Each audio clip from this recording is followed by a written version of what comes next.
You know very well I'm in family affairs, and any responsible aunt would be checking out Ruth's current beau. Simon, I have made discreet inquiries about him. Well, I'm very pleased to hear it. If what young Stephen Matheson asked me is anything to go on, we could have reason to distrust him. Celia, don't go. Why don't you wait inside until Nigel comes back? I mean, it's silly for you to go cycling backwards and forwards. I'm sure he'll be here soon. Well, I wouldn't want to impose. You're not. Actually, I think I'd like a nice cup of tea and a chat. I have some very interesting things I could tell you about young Simon Yates. As yet, no one's offered me a position, but the interviews have been very encouraging. When will you know? Oh, probably the end of next week. I must say I'm looking forward to a normal job. Working on Morag's memoirs wasn't exactly a bundle of laughs. To be honest, I could never understand why you took it on in the first place. I felt I owed it to her. How's that? You have to understand, Morag's been very good to me. And when the scandal broke and her legal career was effectively destroyed, I felt I should stand by her.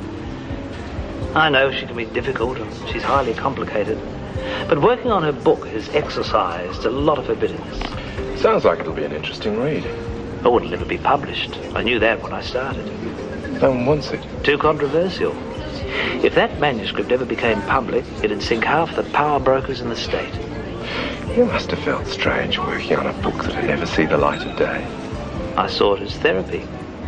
Now that Morag's finally laid her ghosts to rest, hopefully she'll get on with a more constructive life.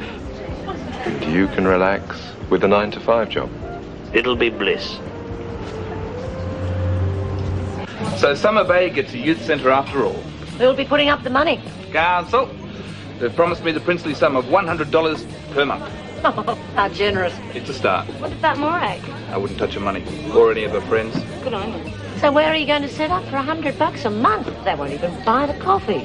Well, that's what I was going to talk to you about. I was wondering how you'd feel about me renting the back room. For the centre? Yeah. $100 a month is hardly the market price. Yeah, but you'd be doing the kids in the area a real service. You go on, Al. He's right. You're not using it, and plus, you'd rather Andrew got his hands on it than Morag, wouldn't you? All right, all right.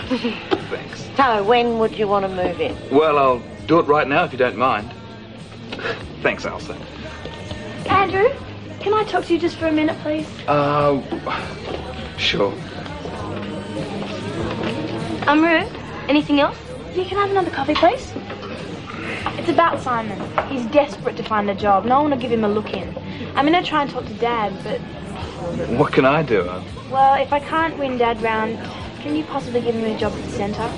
Instead of me, I'll stay at Macklin's. I thought you couldn't wait to get out of there. Yeah, I know, but if it means giving Simon a job...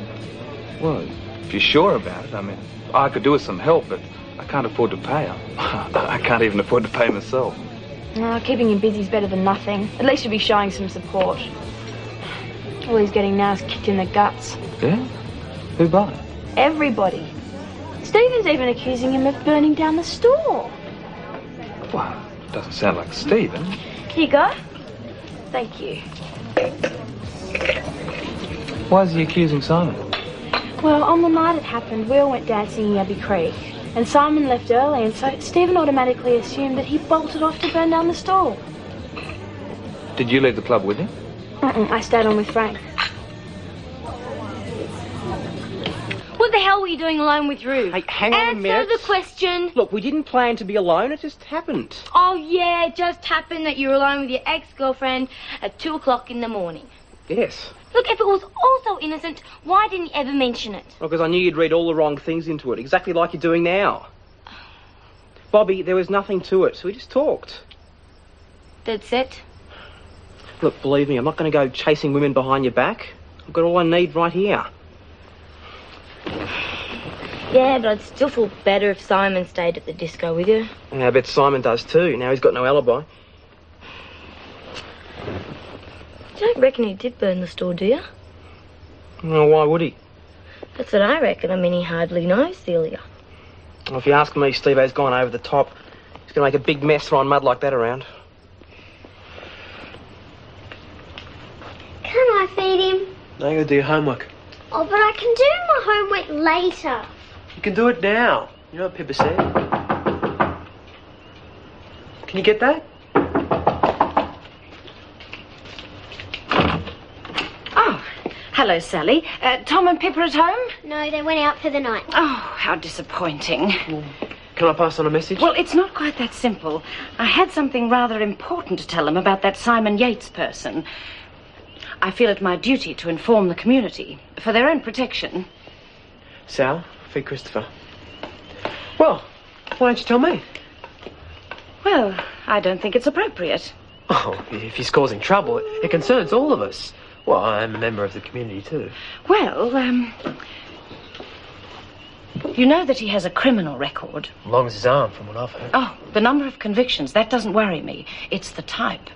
What do you mean? One of his last offences was for arson.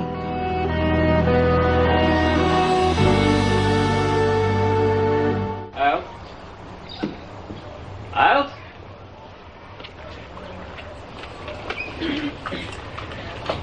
Oh, hi. Is Dad in? Yes, he was just, well, Oh, g'day, Ruthie. Oh, can I have a talk, Dad? Sure. Come in, sit down. Can I get you anything? Tea? Coffee? Well, it's a while since we've seen you around here. Yeah.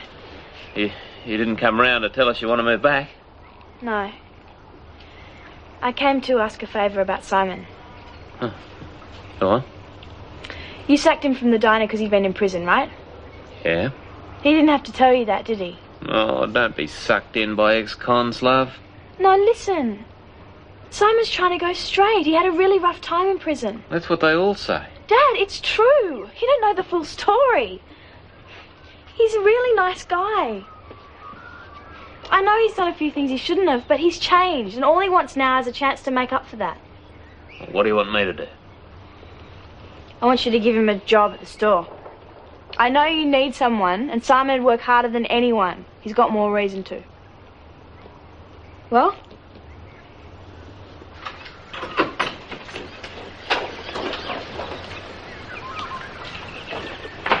Oh, free at last. Not that bad, is it? Honestly, much as I love him, Alf is driving me crazy. I can't even make a cup of coffee without him worrying that I'm going to collapse from exhaustion. Look, you ought to enjoy it.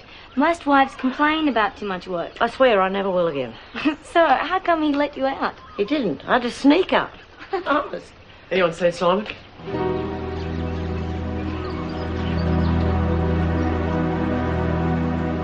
Well, it'd only be voluntary work. I can't afford to pay you.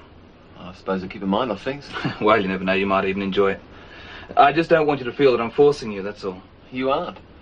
I'm not saying that I wouldn't prefer a real job, but the chances of that are zilch. Oh, well, hang in there. Okay, what do you want to hear first? Good news or the bad news? Hit me with the bad, I'm used to.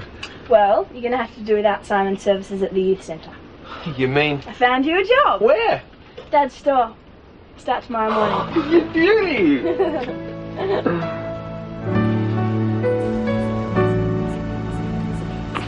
How'd you took your old man round? Never ask a magician to reveal his secrets. Hey, you, stay right there, scumbag. What's up with you? I ought to tear you apart. Simon did it, didn't he? What the hell are you talking about? He burnt the store. How dare you Don't say... you stick up for it. You killed my uncle. Stuff this. Where do you think you're going? Simon! There's no point, Ruth. This whole lousy place had it in for me the moment I arrived.